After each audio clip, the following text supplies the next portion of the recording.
అడవులకు దగ్గరగా ఉండే గ్రామాలలో నిత్యం క్రూర జంతువుల భయం వెంటాడుతూనే ఉంటుంది. ఎప్పుడు ఏ అర్ధరాత్రి వచ్చి దాడి చేసి ప్రాణాలు తీస్తాయో అని జనం టెన్షన్ పడుతూ ఉంటారు.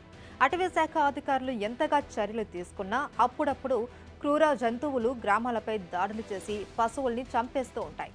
తాజాగా ఆదిలాబాద్ జిల్లా తలమడుగు మండలం కుచిలాపూర్ శివార్లో చిరుతపులి సంచారం కలకలం రేపుతుంది.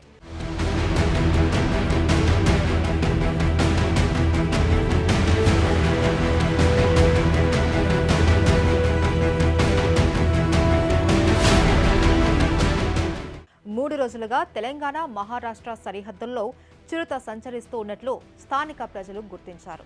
దీంతో అటవీ శాఖ సిబ్బందికి సమాచారం ఇవ్వడంతో అధికారులు అలర్ట్ అయ్యారు. ఈ మధ్యే అటవీ శాఖ అధికారులు బిగించిన ట్రాప్ కెమెరాల్లో చిరుత చిక్కింది.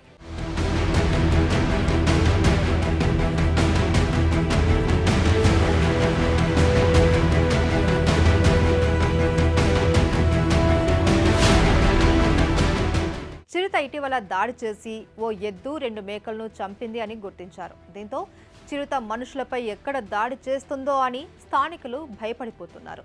చీకటి పడ్డాక దేవుడెరుగు, పగలు కూడా బయట తిరగాలంటేనే జనం టెన్షన్ పడుతున్నారు. చిన్న పిల్లలను ఆడుకోవడానికి కూడా తల్లిదండ్రులు బయటికి పంపడం లేదు.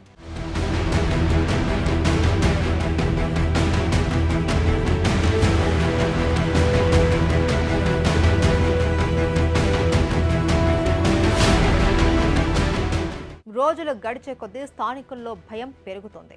అటవీ శాఖ అధికారులు నిర్లక్ష్యంగా వ్యవహరిస్తూ ఉన్నారని స్థానికులు మండిపడుతున్నారు. అటు అధికారులు మాత్రం మా ప్రయత్నాలు మేము చేస్తూ ఉన్నాం, మీరు జాగ్రత్తగా ఉండాలి అని స్థానికులకు హెచ్చరిస్తున్నారు. చిరుతను త్వరలోనే బంధిస్తామని అంటున్నారు. వాళ్ళు బంధించేలోగా చిరుత తమకు ఎక్కడ వేటాడుతుందో అని స్థానికులకు కంటి మీద కునుకు లేకుండా పోతుంది.